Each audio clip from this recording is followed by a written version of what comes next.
बेटा, जिसमें किसी भी दिशा का बोध है ना, किसी भी दिशा का बोध, जबकि परिवर्तन और जबकि जो प्रगत शब्द है, इसमें जो दिशा है वो क्या है, निश्चित है और निर्धारित है। और ये भी ध्यान रखना है कि जो प्रगति है हमेशा निम्न स्तर से उच्च स्तर की।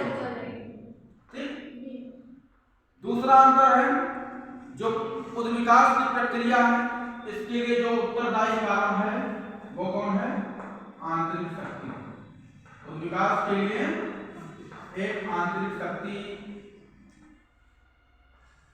जो है वो इस प्रक्रिया को प्रेरित करती है, जबकि प्रगति के लिए आंतरिक शक्ति की कोई आवश्यकता नहीं, बल्कि उसके लिए कैसी शक्ति होनी चाहिए, बाह्य शक्ति होनी चाहिए। ठीक।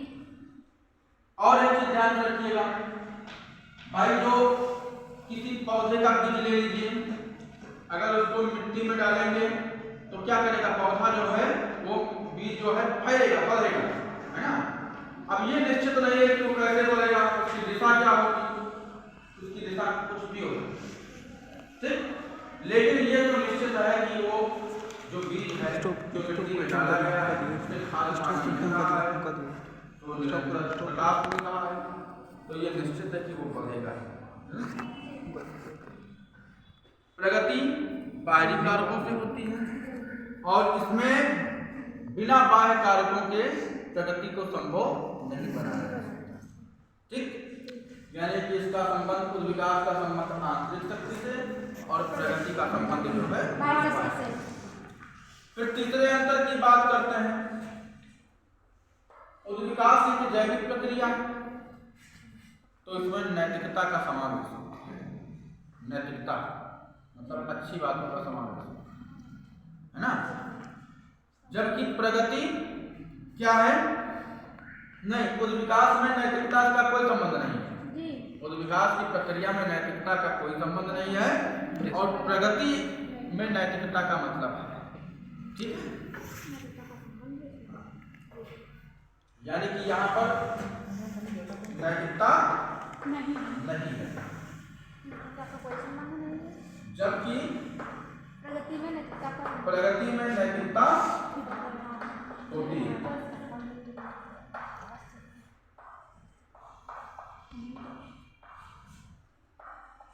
चौथा अंतर क्या है, चौथा अंतर है उद्विकास का सामाजिक मूल्यों से प्रत्यक्ष संबंध नहीं है, जबकि जो प्रगति है उसका सामाजिक मूल्यों से प्रत्यक्ष संबंध होता है, मतलब डायरेक्ट संबंध होता है। यानी कि प्रगति में जो सामाजिक मूल्यों से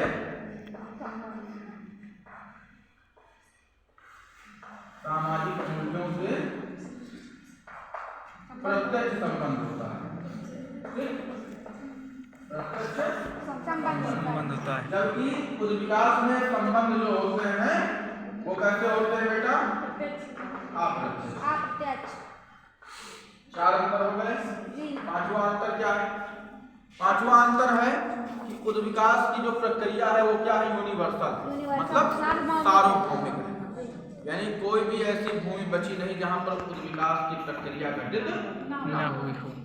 और प्रगति क्या है, प्रगति सार्वभौमिक नहीं है, प्रगति एक समाज से दूसरे समाज में भिन्न भिन्न हो सकती है या नहीं हो सकती है, या बहुत तीव्र गति से हो सकती है। ठीक है, तो कहने का अभिप्राय ये जो प्रगति की प्रक्रिया है वो क्या है, विभिन्न कालों में विभिन्न स्थानों पर विभिन्न प्रकार की हो सकती है। ठीक। छठा अंतर क्या है भाई, सार्वभौमिक प्रक्रिया, यानी समस्त भूमियों पर घटित होने वाली उद्विकास की प्रक्रिया है। उद्विकास क्या है, सार्वभौमिक प्रक्रिया है, तो इसका क्षेत्र भी क्या होगा, व्यापक होगा, बड़ा होगा, है ना। और जो प्राणी है उसकी वृद्धि भी किसी भी हद तक हो सकती है, जबकि प्रगति का जो क्षेत्र होता है वो क्या होता है, निश्चित, है ना।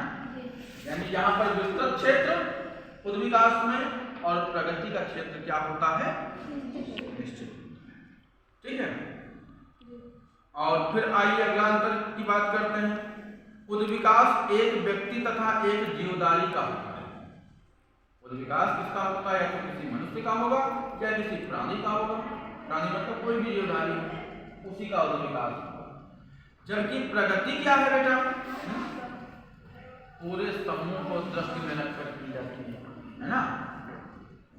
फिर अगला है उद्विकास की प्रक्रिया जो है वो धीरे धीरे काम करती है। भाई एक बीज को जमीन में आप डालो, धीरे धीरे वह बीज जो है अपना आकार लेता है ना। जड़, तना, टहनियाँ, पत्ती, फूल, फल, ठीक, यानी एक निश्चित प्रक्रिया है। और जो विकास की प्रक्रिया है वो कैसे काम करेगी बेटा? धीरे धीरे काम करेगी। जबकि प्रगति की चाल को इच्छानुसार घटाया और बढ़ाया जा सकता है, ठीक है, क्योंकि प्रगति का संबंध जो होता है वो भौतिक संस्कृति से होता है। भौतिक संस्कृति के अंतर्गत हमारा क्या आता है?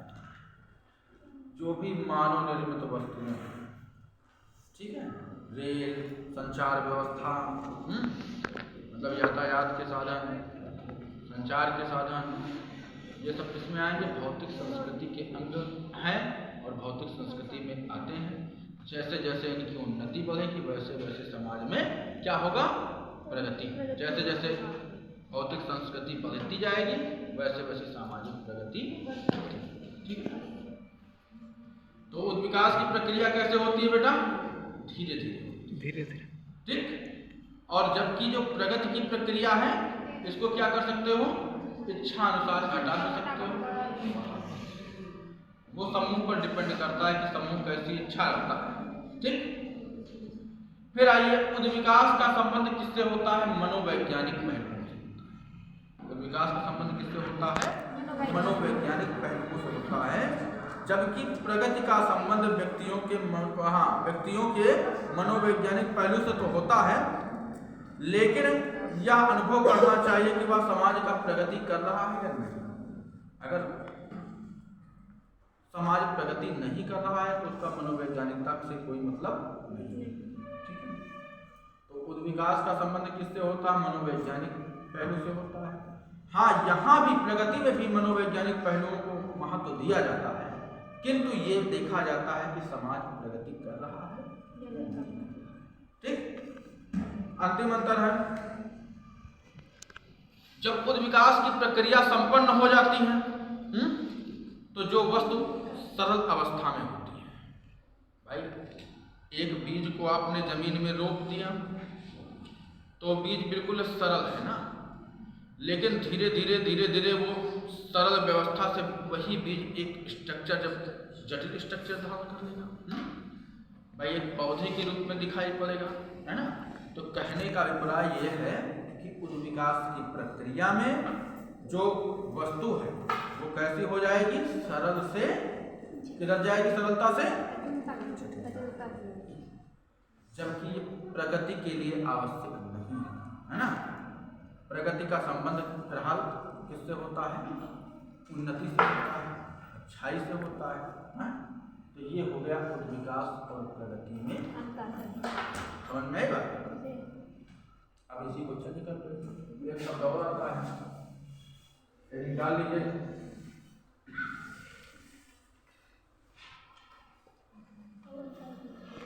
विकास और प्रगति, है ना, प्रगति और विकास। एक तरफ प्रगति एक तरफ विकास।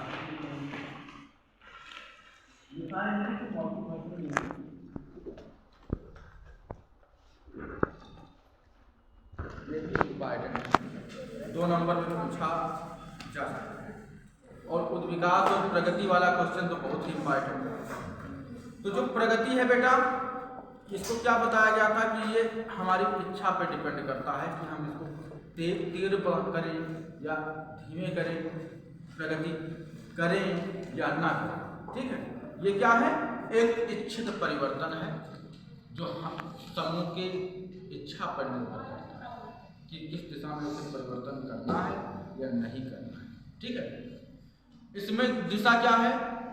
निर्धारित है, एक दिशा इसकी निश्चित है, ठीक।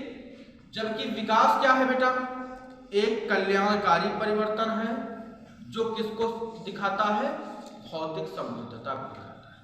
विकास की अगर बात की जाएगी तो उसका संबंध किससे है, भौतिक समृद्धता से। लिखे जाते यहाँ पे, यानी प्रगति में दिशा क्या है, निश्चित है, निश्चित है। और विकास एक क्या है, कल्याणकारी योजना है, एक कल्याण करने वाली प्रक्रिया है। और इसका संबंध किससे होता है, हमारी आर्थिकता से, है ना। नहीं समझ में आ रही बात? देखिए, प्रगति क्या है, इच्छित परिवर्तन है, जैसा हम चाहेंगे वैसे परिवर्तन करेंगे। और विकास में जो परिवर्तन होगा वो कल्याण करने के लिए ही होगा, ठीक है। यानी जो विकास की प्रक्रिया है वो कल्याणकारी परिवर्तन है, जबकि प्रगति का क्या है, एक इच्छित परिवर्तन है। इसमें दिशा होती है, निश्चित है। जबकि विकास में भी दिशा होती है, ठीक है। दिशा विकास में भी होती है, ग्रोथ में, है ना। कि किसी प्राणी का जब विकास होगा, उसके किसी भी अंग का विकास होगा तो उसकी निश्चित सीमा होगी, है ना। कि वो अनिश्चित सीमा में नहीं जाएगा। लेकिन हाँ, प्राणियों के संदर्भ में छोड़ देकर वनस्पतियों के संदर्भ तो वहाँ जो उसकी विकास की सीमा होगी वो निश्चित नहीं कही जा सकती। यानी कि ये इसकी दिशा निश्चित भी है और अनिश्चित भी है। जी भूख लग रही है, 10 मिनट हमारा पूरा। हाँ, प्रगति और विकास का दूसरा अंतर क्या है, प्रगति का संबंध प्रत्यक्ष रूप से मूल्य निर्णय से है ना। प्रगति का संबंध जो होता है वो डायरेक्टली किससे होता है, मूल्य के निर्णय से। जबकि विकास का जो मूल्य से जो संबंध होता है वो कैसा होता है, डायरेक्ट निर्णय, ठीक है। यानी सामाजिक मूल्यों से या मूल्य निर्णय से जो प्रगति का संबंध है वो कैसा है, डायरेक्ट है। जबकि विकास में जो संबंध है वो इनडायरेक्ट है, अप्रत्यक्ष। प्रगति का संबंध किससे होता है बेटा, संस्कृति के भौतिक तथा अभौतिक किसी भी पहलू से हो सकता है ना। देखिए, भौतिक अभौतिक ये दो शब्द आ गए, भौतिक और अभौतिक दो शब्द आए। भौतिक का मतलब क्या होता है, ये मानव सोरोकी महोदय है, इन्होंने जो है संस्कृति को दो भागों में बांटा, भौतिक और दूसरा है अभौतिक। ये इसमें बस पूरे नए नए आविष्कार सम्मिलित होते हैं और इसमें विचार सम्मिलित होते हैं, ठीक है। तब जब किसी समाज की जब प्रगति होगी तो उस प्रगति के अंतर्गत उसकी भौतिक संस्कृति भी परिवर्तित हो सकती है और अभौतिक संस्कृति भी परिवर्तित हो सकती है।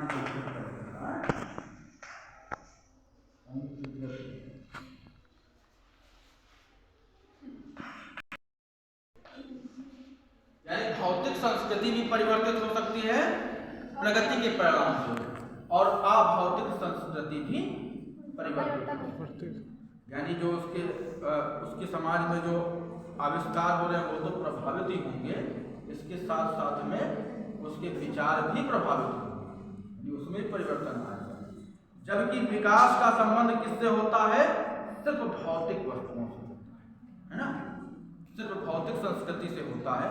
इसलिए यहाँ पर वैचारिक परिवर्तन नहीं आएगा, ठीक। अंतिम अंतर है, पांचवा अंतर है, जो प्रगति का संबंध है वो पूरे के पूरे समूह को दर्शाता है ना। जैसे कोई समूह है तो प्रगति जो है उस पूरी सामूहिकता का बोध कराएगी, जबकि विकास की प्रक्रिया क्या होती है, वैयक्तिक भी होती है और सामूहिक भी होती है। विकास एक व्यक्ति का भी हो सकता है और पूरे के पूरे समूह का भी हो सकता है। ठीक, ये हो गए प्रगति और विकास में